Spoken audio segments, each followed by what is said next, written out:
Bonjour à tous. Donc bienvenue dans l'Institut de gestion du stress 2.0. Alors pourquoi l'Institut de gestion du stress 2.0? D'abord pour ceux qui ne me connaissent pas, il y a environ 7 ans, 8 ans, j'ai créé l'Institut de gestion du stress qui se voulait comme un endroit où on puisse agir en pluridisciplinarité réunis autour d'un même vocable, le stress, qui est l'une des choses les plus prégnantes dans nos vies de tous les jours. Donc, la pluridisciplinarité n'a pas aussi bien fonctionné que ce que je l'aurais souhaité.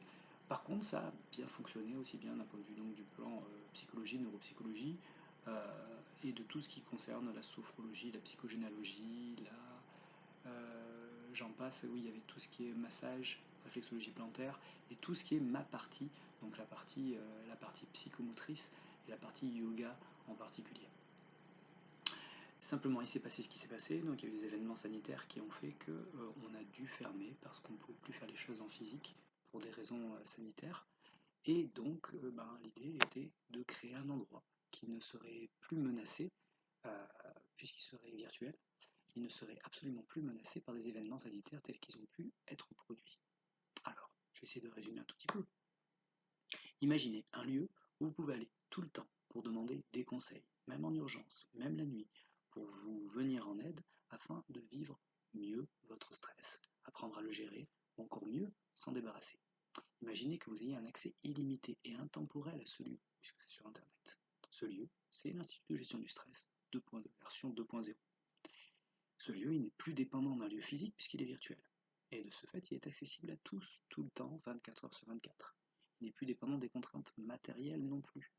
Et c'est un très très très tenace réfractaire aux nouvelles technologies et à leur aspect impersonnel qui vous donne son opinion. Hein. C'est l'aspect impersonnel, même si ça peut paraître, je vais m'expliquer, hein, mais l'aspect impersonnel peut aussi être une excellente chose. Beaucoup de personnes n'osent pas faire la démarche d'aller voir quelqu'un physiquement. Le virtuel rend la démarche plus aisée, plus rapide, et ça évite toute forme de procrastination. La procrastination, pour ceux qui ne connaissent pas, c'est un gros mot, simplement pour dire qu'on reste cloîtré dans nos peurs, qu'on a peur de faire le premier pas pour faire quelque chose en général. Je pense qu'on est tous passés par là à un moment donné ou à un autre, même les plus extravertis d'entre nous. L'impersonnel permet plus d'implication dans le personnel. Je me répète, l'impersonnel permet plus d'implication dans le personnel. J'explique. Lorsque les égos s'effacent et ne sont plus face à face, ça crée la distanciation nécessaire pour que non seulement les problèmes soient traités de façon objective, sans les distorsions de l'interaction. Et c'est pas pour rien que dans les psychanalyses traditionnelles, le thérapeute se plaçait de façon à ne pas voir le patient. Je pense qu'il y a tout un aspect qui est assez important et qui est absolument lié dans la relation qu'il peut y avoir en temps normal quand on est face à face. Mais tout ça, l'aspect impersonnel, ça permet aussi de laisser le champ libre sur les capacités des intervenants, sans parasitage aucun.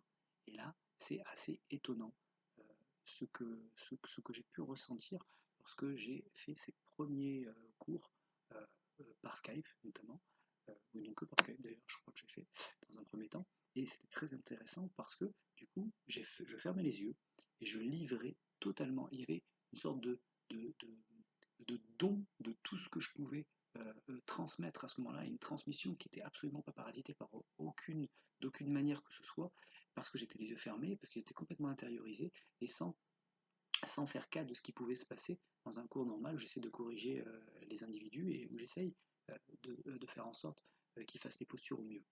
Donc il y a vraiment une sorte donc, je le dis aussi à tout hasard, même si c'est pas forcément, j'insiste pas là-dessus, et c'est un choix personnel.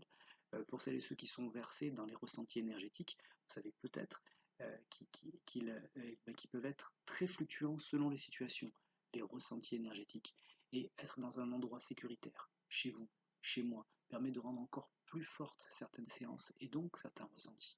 Encore une fois, tout ça c'est des mots. Essayez, et je vous invite à essayer dans tous les cas. Tout ça, ça peut se faire chez vous, sans restriction aucune. Si vous avez besoin d'un spécialiste dans un domaine particulier, vous pouvez prendre rendez-vous. Si vous avez besoin d'un conseil, vous pouvez le demander tout simplement, et nous vous répondrons dès que possible à ce moment-là. Si personne ne peut répondre, vous avez aussi des vidéos qui pourront pallier à l'absence de réponse le temps que nous le fassions, le temps que nous vous répondions ou que nous prenions rendez-vous ensemble. Alors moi j'ai envie de vous dire qu'est-ce qu'on attend? Est-ce qu'on se débarrasse une bonne fois pour toutes de nos stress, de nos peurs et des autres limites qui nous embourbent tout le temps, hein, et moi le premier, hein, c'est pour ça qu'on est tout le temps en train de faire un travail, y compris les thérapeutes. Euh, voilà. L'idée, c'est d'aller toujours plus loin dans notre propre épanouissement, pour qu'on devienne, encore une fois, une version, nous aussi, 2.0, la version la plus proche de nous-mêmes. Un vaste programme.